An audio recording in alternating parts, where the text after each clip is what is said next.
कहते हैं कि किसी का बाप भी उनको गिरफ्तार नहीं कर सकता। अरेस्ट तो किसी वो जो है उनका बाप भी कोई नहीं कर सकता स्वामी रामदेव को। देश का मानना है कि बाबा एलोपैथ को चैलेंज करे, विदेशी प्रोडक्ट्स को चैलेंज करे, लेकिन बाबा को बाप को चैलेंज नहीं करना चाहिए। बाप को अगर बुरा लग गया तो बाबा का हाल कंगना के ट्विटर अकाउंट जैसा हो सकता है। भगवान बाबा का भला करे, ये समझ लीजिए कि बाबा महान है। इन्होंने योग को जन्म नहीं दिया है, लेकिन भारत में योग को बाबा का ही दत्तक पुत्र माना जाता है। बाबा बाबा हैं, डॉक्टर भी हैं, बिजनेसमैन भी हैं, विश्व गुरु कैंपेन के अघोषित ब्रांड एम्बेसडर भी हैं। बाबा बरगलाते भी हैं, कोरोनिल को कोरोना की दवाई बताते भी हैं। बाबा राजा जी के दोस्त हैं। आप बाबा को ऋषि बाबा भी कह सकते हैं, बाबा को बीजेपी वाले बाबा भी कह सकते हैं, क्योंकि बीजेपी और इनके लक्षण बिल्कुल सेम हैं। बीजेपी जब भाषणों में विदेशों से काला धन ला रही थी तो बाबा काले धन का सदुपयोग करना बता रहे थे। बीजेपी कांग्रेस की महंगाई पर जोर जोर से चिल्ला रही थी, बाबा महंगाई से परेशान लोगों को पेट्रोल 35 रुपए में करने का नुस्खा बता रहे थे। बाबा का आशीर्वाद बीजेपी के साथ हमेशा से रहा है। जहां जेल जाना सिम कार्ड खरीदने से ज्यादा आसान है, वहां बाबा जब सीना ठोक कर कहते हैं कि जेल तो किसी का बाप भी नहीं भेज सकता, तो इससे लगता है कि बाबा का सरकार में बैकअप प्लान बड़ा तगड़ा है। बाबा बाबा हैं, लेकिन मामूली नहीं है। ये बाबा कमंडल वाले बाबा नहीं है, ये कैलकुलेटर वाले बाबा हैं। आशीर्वाद भी फ्री में नहीं देते। बाबा का कारोबार बहुत तगड़ा चल रहा है। बाबा विदेशी प्रोडक्ट को गाली देते हैं। पतंजलि के अलावा बाबा के लिए सारे ब्रांड्स दो कौड़ी के हैं। बाबा ने कम पड़ती ऑक्सीजन का भी इलाज देश को बताया था, याद कीजिए। धरती पर आदमी को पहली बार पता चला था कि नाक असल में ऑक्सीजन सिलेंडर ही है, लेकिन उसे स्टोर करके बीमार मां तक कैसे पहुंचाया जाए ये नहीं बताया। हीरोइन के मुंह में फूंक मारकर उसे होश में लाने वाला नुस्खा शायद बाबा को पसंद नहीं आया होगा, इसीलिए बात नाक वाले सिलेंडर पर ही रोक दी थी। उसके ट्रांसपोर्टेशन के बारे में बात ही नहीं करी। मरते ऐसे, अरे भगवान ने मुफ्त में ऑक्सीजन दे रखी है, ले ऑक्सीजन की कमी पड़ रही है, भगवान ने सारा ब्रह्मांड भर रखा है ऑक्सीजन से, ले तो ले बावड़े। बाहर सिलेंडर ढूंढ रहे हैं तो अपने भीतर 2 सिलेंडर लगा रखे, ये सिलेंडर है, भर सिलेंडर कम पड़ गए। बीजेपी की ही तरह बाबा जी की मार्केटिंग पॉलिसी की जड़ में भी राष्ट्रवाद है। स्वदेशी के नारे के नीचे बाबा स्वयंभू हो गए हैं।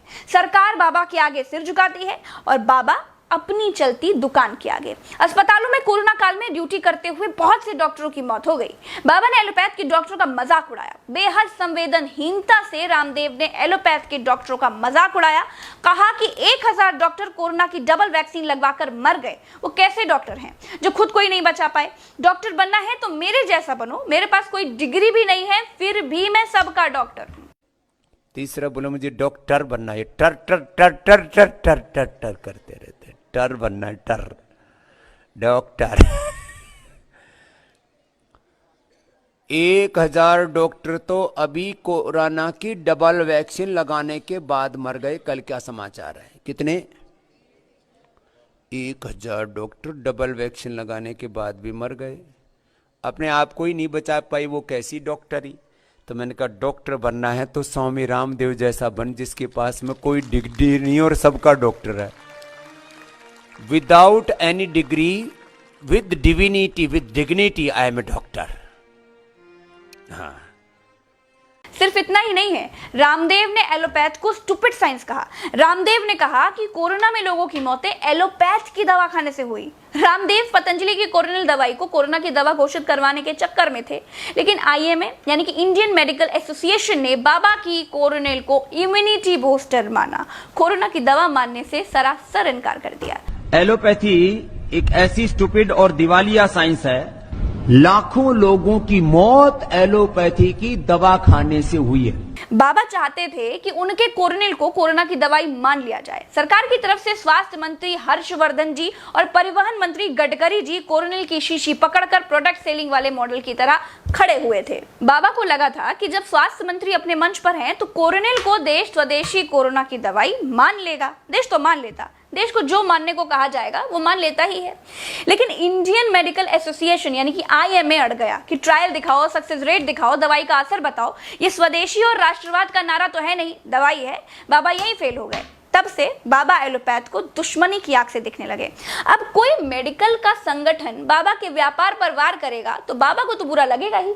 बाबा की कोरोनिल पास हो जाती तो लोग रेमडेसिविर और ऑक्सीजन की तरह कोरोनिल की कालाबाजारी कर रहे होते। सोचिए कितना बड़ा व्यापार का मौका आईएमए यानी एलोपैथ के डॉक्टरों की वजह से रामदेव के हाथ से चला गया। आईएमए ने पूछा था कि अगर कोरोनिल वाकई कोरोना से बचाव में कारगर है तो सरकार टीकाकरण पर 35,000 करोड़ रुपए क्यों खर्च कर रही है? सबको बाबा की गोली खिलाओ, ठीक कर लो। हम लोग को क्या शेंडी लगाने के लिए बात कर रहे हैं? वो कोरोना से एक्सपायर हो गया। अभी चुप बैठे आप चुप बैठिए। ठीक है, आराम से। When I am talking, you don't talk. Keep quiet. तो ये बाबा की और एलोपैथ की पर्दे के पीछे वाली दुश्मनी की कहानी थी। तब से बाबा जब जहां मौका मिलता है एलोपैथ की गर्दन मरोड़ देते हैं। इस बार अंग्रेजी दवाई यानी एलोपैथ का मजाक उड़ाने पर आईएमए के डॉक्टर लेले ने बाबा को बहुत धोया।